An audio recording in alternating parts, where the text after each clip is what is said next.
আন্তর্জাতিক সংবাদে আপনাকে স্বাগতম। জানিয়ে দিব বিশ্বের আলোচিত কিছু গুরুত্বপূর্ণ আন্তর্জাতিক সংবাদ। হামাসকে সন্ত্রাসী আখ্যা দেওয়ায় এবার ইসরায়েলিদের উপরে নিষেধাজ্ঞা আরোপ করতে চলেছে নিউজিল্যান্ড। চারদিক থেকে এবার একঘরে হতে শুরু করেছে ইহুদিবাদী দেশটি। জানিয়ে দিব চরম ক্ষেপে গেছে পুতিন, পরমাণু যুদ্ধের ঝুঁকি নিয়ে এবার পশ্চিমাদের সতর্ক করল রাশিয়া। এদিকে ইউক্রেনের সৈন্য পাঠানোর প্রশ্নে এবার কোণঠাসা হয়ে পড়েছে ম্যাক্রো। থাকবে ঠান্ডা মাথায় গণহত্যা, ইসরায়েলি সেনাদের গুলিতে সাহায্যপ্রার্থী আরও ১০০-র বেশি ফিলিস্তিনি শহীদ, আহত প্রায় ৭০০ জন। মন্তব্য ডেনমার্ক। সর্বশেষ জানিয়ে দিব মিয়ানমারের শান রাজ্যে কামানের গোলার আঘাত, জান্তার হামলায় অন্তত ৪০ বেসামরিক লোকজন নিহত। দর্শক শুনছিলেন সংবাদ শিরোনাম, এবারে জানিয়ে দিব বিস্তারিত। তার আগে আমাদের ভিডিওটিতে একটি লাইক দিন এবং চ্যানেলটি সাবস্ক্রাইব করে পরবর্তী আপডেট সংবাদ সবার আগে পেতে আমাদের সাথেই জুড়ে থাকুন। ইউক্রেনের সৈন্য পাঠানোর প্রশ্নে এবার কোণঠাসা হয়ে পড়ছে ম্যাক্রো। ফ্রান্সের প্রেসিডেন্ট সোমবার ইউক্রেনের পশ্চিমা সৈন্য পাঠানোর সম্ভাবনার কথা উল্লেখ করলেও জার্মানি এবং আমেরিকা সহ একাধিক দেশ তার বিরোধিতা করেছেন।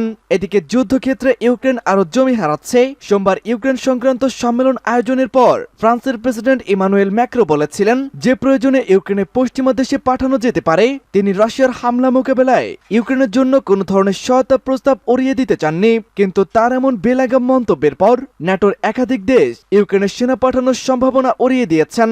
মঙ্গলবার প্রথমে জার্মানি ও পোল্যান্ড স্পষ্ট জানিয়ে দিয়েছিল যে সেই দুই দেশ ইউক্রেনের সেনা পাঠাতে চাচ্ছে না। জার্মান চ্যান্সেলর ওলাফ শোলজ বলেছেন, প্যারিস সম্মেলনের অংশগ্রহণকারী দেশগুলির মধ্যে ইউক্রেনের ভূখণ্ডে ইউরোপ বা ন্যাটোর স্থলবাহিনী বা সৈন্য না পাঠানোর বিষয়ে ঐক্যমত রয়েছে। মধ্য ইউরোপের একাধিক দেশও সেই অবস্থান নিচ্ছে।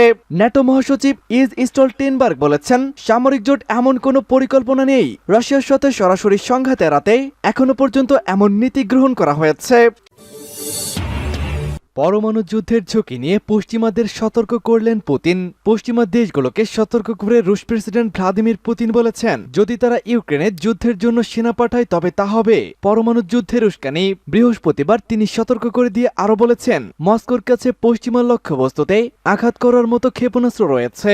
১৯৬২ সালে কিউবান মিসাইল ক্রাইসিসের পর ইউক্রেন যুদ্ধের কারণে পশ্চিমার সঙ্গে মস্কোর সম্পর্কের সবচেয়ে খারাপ সময় পার করছে। পুতিন এর আগে ন্যাটো ও রাশিয়ার মধ্যেই সরাসরি সংঘর্ষের ঝুঁকির কথা বলেছিলেন, তবে বৃহস্পতিবার পরমাণু সতর্ক ছিল তার সবচেয়ে স্পষ্ট বার্তা। আইন প্রণেতাদের ও দেশের অন্যান্য অভিজাতদের উদ্দেশ্যে পুতিন বলেন, পশ্চিমারা রাশিয়াকে দুর্বল করতে উঠে পড়ে লেগেছে।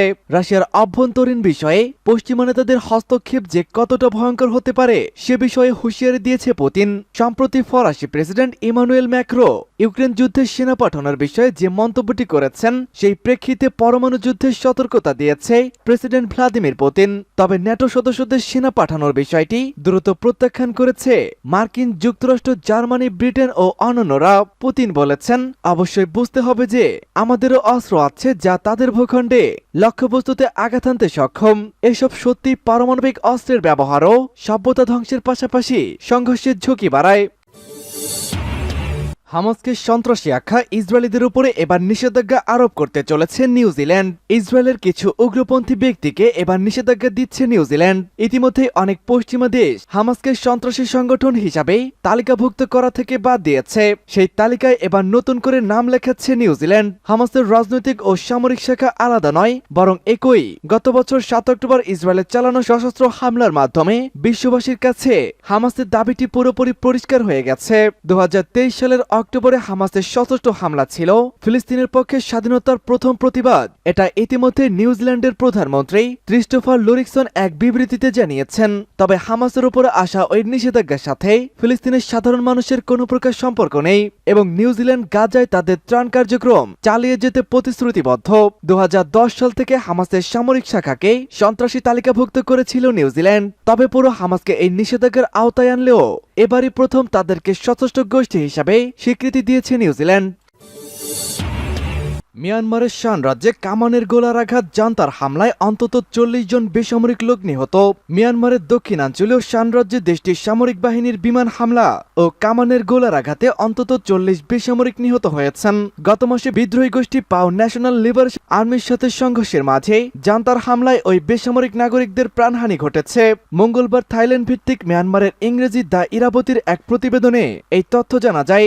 এতে বলা হয়েছে, পাও ইউথ অর্গানাইজেশনের তথ্য অনুযায়ী গত 21 জানুয়ারি থেকে 24 ফেব্রুয়ারি পর্যন্ত শান রাজ্যের হিংসে লাইনের এবং হংকং শহরে হামলা চালিয়েছে, বেসামরিক নাগরিকদের হত্যা করেছে মিয়ানমারের জান্তা প্রশাসন। দেশটির দক্ষিণাঞ্চলীয় এই রাজ্যের স্বায়ত্তশাসিত পা ও অঞ্চলের জান্তা সৈন্য ও তাদের সহযোগী পাও ন্যাশনাল আর্মির বিরুদ্ধে দীর্ঘদিন ধরে লড়াই চালিয়ে আসছে পিএনএলএ। দ্য ইরাবতী বলেছে, 2015 সালে মিয়ানমারের জাতীয় অস্ত্রবিরতি চুক্তিতে স্বাক্ষরকারী পিএমএন-এর যোদ্ধাদের সাথে গত 20 জানুয়ারি পাও অঞ্চলের সাম ইউচুব গ্রামে জান্তা সৈন্যদের সাথে সংঘাত শুরু হয়। ওই সময় জান্তা বাহিনী ও পিএনএল-এর যোদ্ধাদের বহরে নিরস্ত্র করার চেষ্টা করলে সংঘর্ষ ছড়িয়ে পড়ে। বিবিসি বাংলার প্রতিবেদন, ইসরায়েল হামাস যুদ্ধ, বাইডেন নেতানিয়াহুর মতবিরোধ। মার্কিন যুক্তরাষ্ট্রে ইসরায়েলের পক্ষে ব্যাপক জনসমর্থন হয়েছে বলে দাবি করেছে ইসরায়েলের প্রধানমন্ত্রী বেনিয়ামিন নেতানিয়াহু। এই যুদ্ধে ইসরায়েলের বৈশ্বিক সমর্থন হারানোর ঝুঁকি রয়েছে। মঙ্গলবার এমন সতর্কবার্তা দিয়েছিলেন মার্কিন প্রেসিডেন্ট জো বাইডেন। তার পরপরই নেতানিয়াহুর পক্ষ থেকে খোদ যুক্তরাষ্ট্রে ব্যাপক সমর্থনের দাবি করার মন্তব্যটি সামনে এসেছে। মঙ্গলবার এক বিবৃতিতে নেতানিয়াহু এই দাবি করে বলেন, বিবৃতিতে একটি জরিপের কথা উল্লেখ করেছেন তিনি। ওই জরিপ অনুযায়ী 80% বেশি আমেরিকান গাজা সংঘাতে ইসরায়েলকে সমর্থন করে থাকেন। প্রধানমন্ত্রী বেনিয়ামিন নেতানিয়াহুর মতে, যুক্তরাষ্ট্রে ইসরায়েলের প্রতি এই ব্যাপক জনসমর্থন তাদের হামাসের বিরুদ্ধে সম্পূর্ণ বিজয় অর্জন না হওয়া পর্যন্ত লড়াই করতে অনুপ্রাণিত করবে। মার্কিন কর্মকর্তারা জানিয়েছেন, তারা যুদ্ধবিরতির জন্য সম্ভাব্য চুক্তির ব্যাপারে তৎপরতা চালিয়ে যাচ্ছেন। মঙ্গলবার বিবৃতিতে নেতানিয়াহু বলেন, সংঘাতের শুরু থেকেই তাকে একটি প্রচারণায় নেতৃত্ব দিতে হচ্ছে, যে প্রচারণার মূল লক্ষ্য সময়ের আগে যুদ্ধে ইতি টানার জন্য আন্তর্জাতিক চাপকে প্রতিহত করা আর ইসরায়েলের জন্য সমর্থন আদায় করা। ইসরায়েলি সেনাদের গুলিতে সাহায্য প্রার্থী 100-র বেশি ফিলিস্তিনি শহীদ, আহত প্রায় 700। ইহুদিবাদী ইসরায়েলের দখলদার সেনারা বর্বরতার নতুন ইতিহাস সৃষ্টি করেছে। গাজা উপত্যকার দক্ষিণ পশ্চিমে রশিদ স্ট্রিটে খাদ্য এবং অন্যান্য ত্রাণ সামগ্রীর জন্য অপেক্ষমান হাজার হাজার মানুষের ওপর ইসরায়েলি সেনারা গুলি চালিয়েছে এবং তাতে অন্তত 104 ফিলিস্তিনি শহীদ ও 700-রও বেশি আহত হয়েছেন। কাতার ভিত্তিক টেলিভিশন চ্যানেল আল জাজিরা এই খবর দিয়েছে। তবে ফিলিস্তিনের গণমাধ্যম জানিয়েছে, ইহুদিবাদী সেনাদের বর্বর হামলায় অন্তত 150 জন ফিলিস্তিনি শহীদ এবং 1000-এর বেশি আহত হয়েছেন। আহতদের মধ্যে অনেকের অবস্থা আশঙ্কাজনক হওয়ায় মৃতের সংখ্যা আরও বাড়বে বলে ধারণা করা হচ্ছে। ফিলিস্তিনি স্বশাসন কর্তৃপক্ষের পররাষ্ট্র মন্ত্রণালয় এই ঘটনার নিন্দা জানিয়ে একে ঠান্ডা মাথায় গণহত্যা বলে উল্লেখ করেছেন। মন্ত্রণালয়ের বিবৃতিতে বলা হয়েছে, ইহুদিবাদী ইসরায়েল গাজা উপত্যকায় যে গণহত্যা চালাচ্ছে তার অংশ হিসেবেই এই হত্যাকাণ্ড ঘটানো হয়েছে। এ পরিস্থিতিতে গাজার বেসামরিক জনগণকে রক্ষার জন্য আন্তর্জাতিক সম্প্রদায়ের অনতিবিলম্বে হস্তক্ষেপ করার আহ্বান জানিয়েছে ফিলিস্তিনের পররাষ্ট্র মন্ত্রণালয়। এদিকে দখলদার ইহুদিবাদী সরকার দাবি করেছে যে ফিলিস্তিনের এসব মানুষ ইসরায়েলি সেনাদের জীবনের ঝুঁকি সৃষ্টি করলে তাদের ওপর গুলি চালানো হয়। সূত্র পার্স টুডে।